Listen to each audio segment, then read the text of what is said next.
You're not going to have too much trouble hearing me anyway, right? Can you hear it? You okay? All right. Yeah, so I thought this, rather than having some fancy surgical talk, I thought it might be a good opportunity for me just to introduce myself to you and kind of give you a little bit of my story as far as fitness and kind of some recommendations. So, as Leanne said, I'm from Storm Lake, Iowa. I actually grew up in Perry, Iowa, so I am a native Iowan, closer to Des Moines area. My wife Grace is here, and she actually grew up in the Waterloo area, so we're kind of close back by her home, which is nice. And I went to undergrad at Iowa State, went to medical school in Des Moines University, and then did my surgery training 1 year in Chicago at Loyola, and then the other 4 years at Michigan State in East Lansing. So that's kind of my background of my training. The big point that I have, I guess, kind of starting off, is that this is the thing to remember, is that exercise is really kind of the silver bullet. If you're looking for one thing that can really change your quality of life and make things better for you, to have a long quality life, it would be exercise and fitness. So that's one main point I want to get out there, I guess. They've done studies, and it's never too late to get started, and it's beneficial at any age. Really, no matter what intensity or how much you do, it's all good. The Journal of American Medical Association did some studies as well, and they looked at sedentary females older than the age of 65, and it was shown that if they simply walk 1 mile per day compared to those who didn't, they had decreased rates of death from all causes by 50%. So that's pretty dramatic. So it just kind of shows you the importance of getting out, doing some regular exercise. So I'm going to give you some of the medical reasons, I guess, why you would want to do such a thing, and then we'll kind of get into more of the nuts and bolts of what you can do and what you can do, as I indicated on the handout, to stay motivated. One of the big things about exercise and fitness is that it certainly reduces your risk for several chronic diseases and conditions. And it can improve many of these conditions, such as for your heart, it strengthens your heart muscle, helps lower your blood pressure, it increases that good cholesterol, or HDL, and it decreases your bad cholesterol, and it increases blood flow. If you've ever run into anyone that's had troubles with, they get terrible pains in their legs, they get that intermittent claudication. I mean, that's obviously one of the recommendations, is they just get out for regular exercise and walks to kind of enhance and build up more blood flow to those areas. So that's one big thing that you can do to benefit your heart. You can help prevent stroke.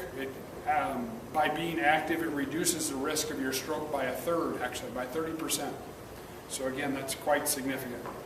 Diabetes, as you know, is pretty prevalent in the United States these days. 17 million Americans have diabetes, and it's increased by 60% since 1990. So certainly is on the rise. And of course, it's very much associated with obesity. And then, speaking along those lines, obesity is something that obviously can be helped with activity. It helps reduce the body fat and increases your muscle mass. And then reduced calories and daily exercise are key to weight loss and control of a good, ideal body weight. You can help improve your back pain by getting regular exercise. It helps with muscle strengthening and flexibility, good posture, and builds up that strong central core. Osteoporosis, anything with weight-bearing activity, whether it's running, jump roping, anything where you're putting some stress on those, mostly your lower extremity bones, that can increase your bone density dramatically. And it's actually been shown in women who walk more than 4 hours per week that they have 40% less hip fractures in doing that weight-bearing activity. And then the psychological benefits, there's no doubt, and at the beginning I guess I meant to kind of talk a little bit more about my story, and we'll get into that, but certainly the psychological benefits, you have improved self-esteem with running and activity. Your brain releases those happy hormones, those endorphins. Doesn't happen always, but every once in a while you get that fun feeling after a good workout. And it helps you to cope with stress, decreases depression and anxiety. So those are some of the really good things that can happen with activity as well.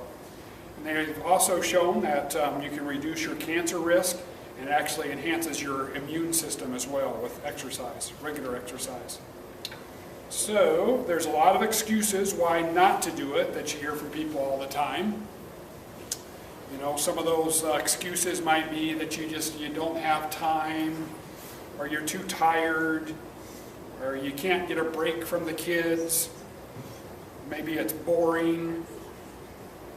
And then for some people, they just don't like to sweat, So what I would encourage is that, as far as the sweating part and not wanting to move, there are activities where you can receive the full benefit, like swimming or yoga. Some of those things you might want to look into that are going to benefit you a lot.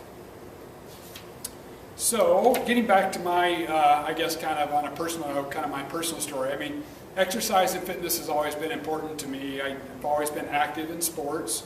I played baseball at Iowa State, came in a shortstop and ended up a catcher.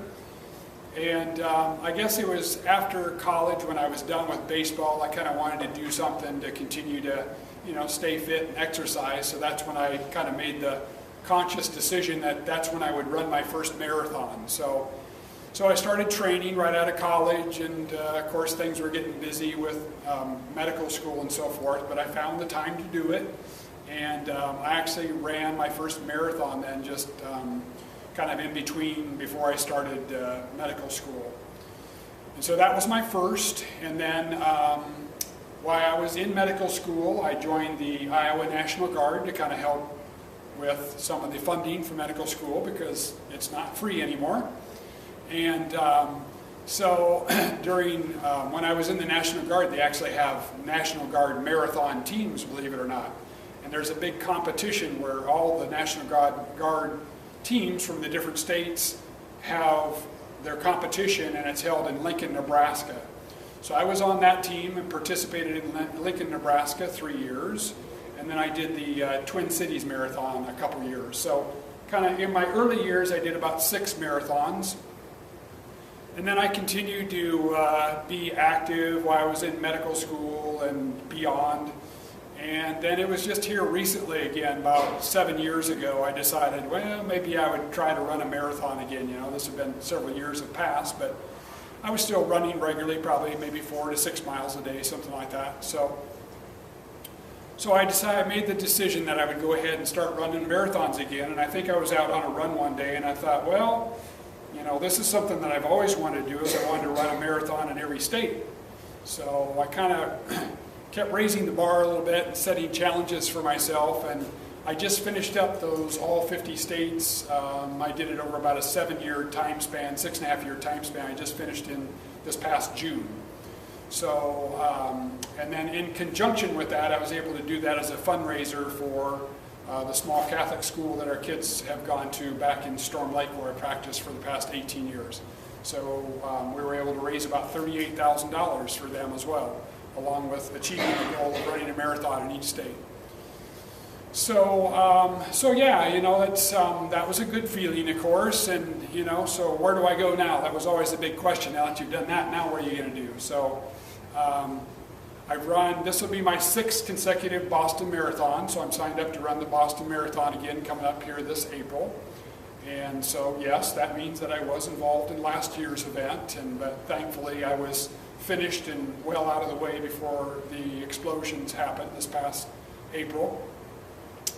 And so that just gives you a little bit, I guess, of my history and kind of the importance of exercise and good eating and staying healthy, in my life. And hopefully myself and my wife are kind of passing this down to our children. And you know, like I said, I mean, it really is kind of, I feel like it is the silver bullet that kind of helps you have a better quality of life. If you're, you know, in shape, feeling good, and kind of allows you to be at your best. So on the little handout that I gave you, some of, I guess, my thoughts and recommendations on trying to stay motivated, and that's a lot of it is just, you know, you need some sort of inspiration to get doing it to start with. Sometimes it's hard to come up with that yourself, but you need an inspiration, and then in order to keep that going, you certainly need some motivation. So, you know, we just, I don't know that I have any specific recommendations on that. You just have to find your own little place where, you know, you find something that inspires you to do it, and then what it is that keeps you going, keeps you motivated. So the first thing that I have there is, you know, you need to set some goals, I think is important, but you need to make them, you know, realistic and achievable. Don't set something, you know, I'm maybe not a good one to be bringing this up because of the 50 marathons, but, you know, set something that is obtainable, achievable for yourself. So start with small little baby steps and then kind of work your way up. But on the flip side, make sure that, you know, don't give yourself too much of a break. Make sure that you set things high enough where you are challenging yourself. And make those goals both short-term and long-term, you know. I think when you're just first starting, it helps to have those short-term goals where maybe the goal is to begin walking around the block, or, you know, walking a quarter mile. And then just kind of, you know, you're going to gradually increase and make some longer-term goals where maybe you run your first 5K race, or you know, swim 10 continuous laps, or, you know, whatever it may be. You need to find something that, you know, is fun for you, you know, so you need to make it fun. This helps you to stick to it, you know. If it is fun, then you're more likely to stay with it, and you're going to stay motivated to keep going. So make sure that you know, try to find something that suits you and is fun for you. And then you need to make physical activity, that working out, a part of your daily routine. You know, yeah, it becomes difficult at times. We're all busy, but, you know, you know, if it's important, you find the time for it. It helps some people to put it down on paper. You know, if you keep a little log of like how much you've exercised or different things like that, or keep a diary, you can always kind of look back at it and sort of demonstrate to yourself that, you know, yeah, I mean, this is good. I am making progress. You know, it's a good way to, you know, for it to be more visual rather than just trying to, you know, think back. So definitely would recommend putting it down on paper. Another thing would be, you know, join forces with, I mean, you're not out there by yourself. I mean, you know, everybody has the same struggle. So try to, you know, it's helpful to team up with a buddy, do, you know, workouts with friends, neighbors, or, you know, family members. It does make it more enjoyable, and it's easier to get through the workout, I think, when you have someone that you're there to do it with. And then don't be afraid to reward yourself. You know, that keeps you motivated as well, both internal and external rewards. Internal rewards might be, you know, just occasional pat on the back, like you've had a really good, you know, workout. So, you know, think about what you've been through and give yourself, you know, that mental reward, I guess. External rewards would be such things as maybe, you know, a new pair of shoes, or somebody's thinking dessert out there. I suppose you could have your dessert too. So those would be along with external rewards. And then the last thing that I have on the handout there is, you know, make sure that you're flexible. It's just, you know, if there's a day that you wake up and, you know, you just don't feel like it, it's okay to take a day off or 2 days off, but just, you know, constantly go back and try to remember what inspires you and keeps you motivated, so that you don't, you know, fall off and don't get back to it again. And then along the same lines of being flexible, figure out, you know, according to your schedule, when you are going to fit it in for the day. It doesn't always have to be in the morning time. If that isn't working for you, then pick another time of the day where you can get that workout in. So that ends up being kind of a short talk, so at least plenty of time for questions, I guess, you know. But those are some of my tips, I guess, as far as staying motivated, some things that you can do. Hopefully have indicated, you know, how important exercise is and a good diet. And I mentioned at the very beginning, you know, some studies that have been done that, you know, definitely demonstrate the importance of exercise and how it really can make for a better life and better quality of life. So I'm going to open it up, see if you have any questions, and we can discuss anything from running. It doesn't have to be running, that just is what I happen to do for my exercise. You know, anything I think that increases your heart rate, you're getting a good aerobic workout.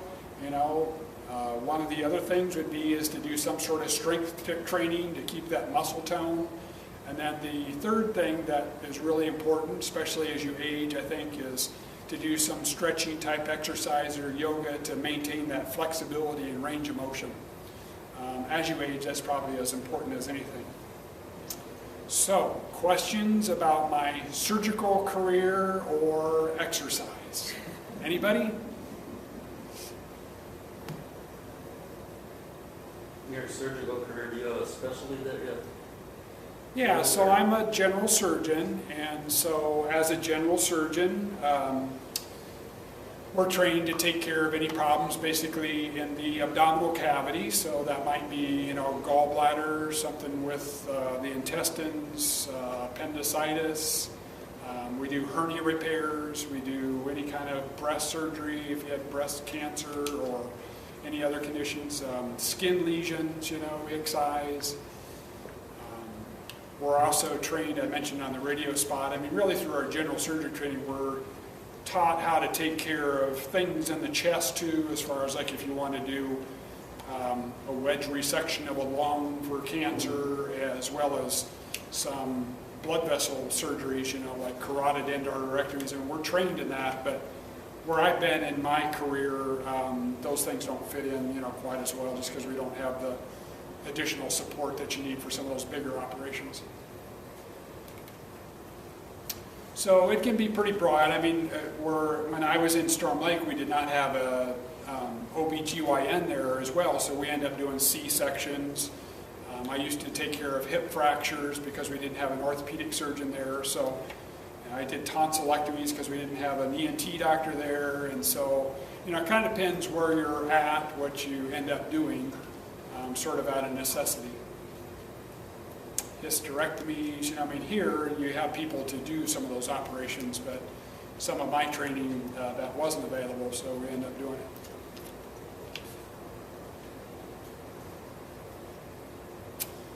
All right, anybody else? Next time, I promise with my next talk, I'll have this big, fancy, surgical PowerPoint presentation.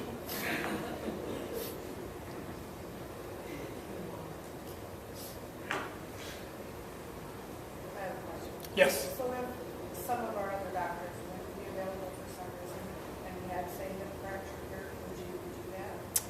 The hip fractures I probably wouldn't go back to, but, you know, I mean, I have privileges here at this hospital for C-sections. If, you know, a couple of them were gone at one time and something else happened to the third one, I mean, so I can help out with that.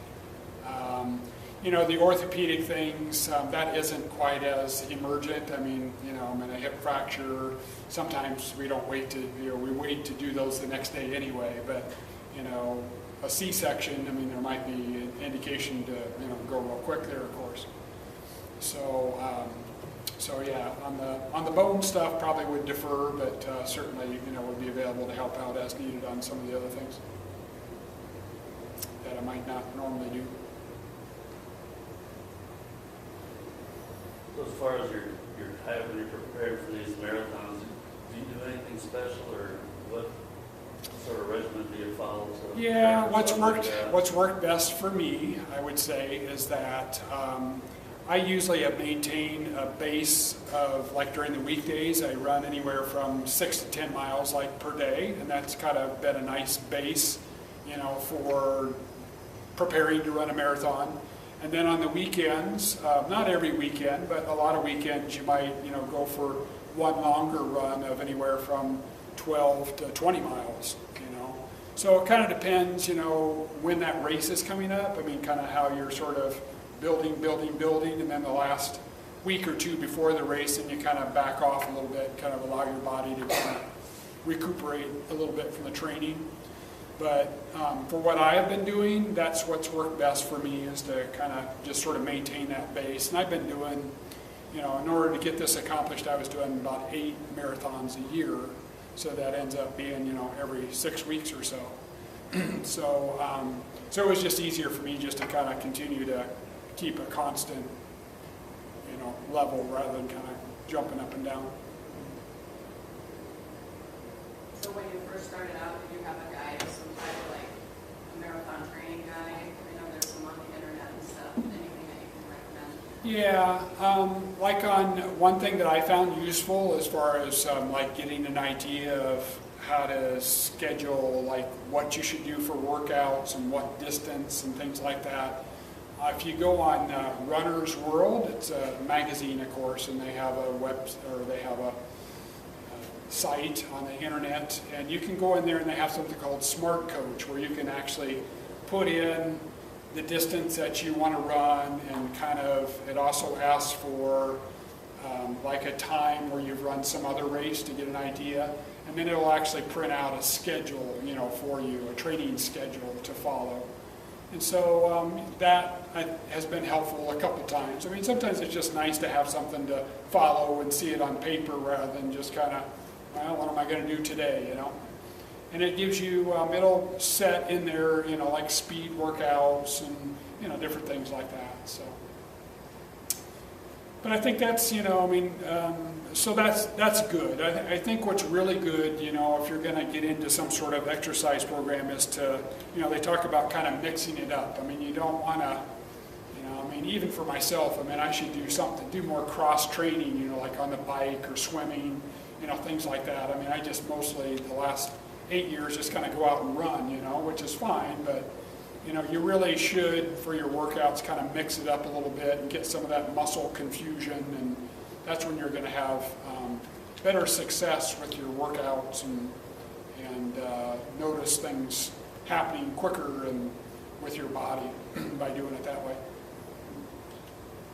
Maybe your next goal can be a triathlon in every state. Yeah.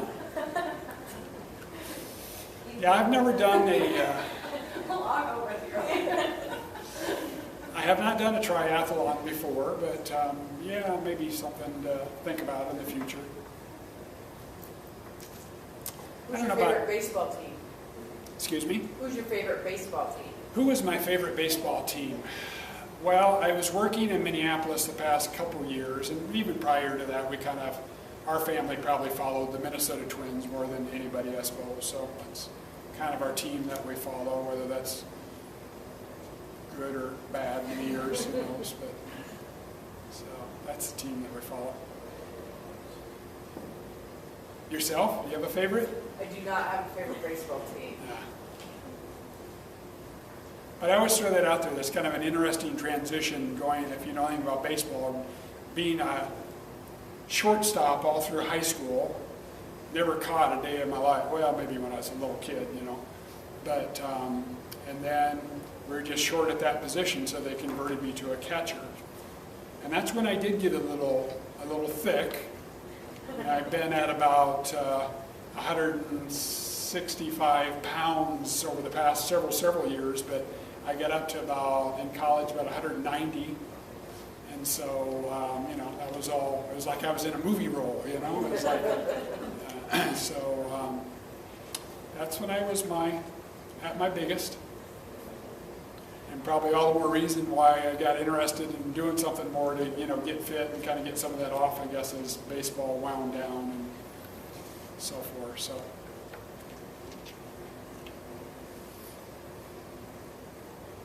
Okay, any other questions or after Ivy? All right, well, I'll probably stick around for a few minutes if anybody has any questions they want to ask them personally or anything. But otherwise, we'll go now.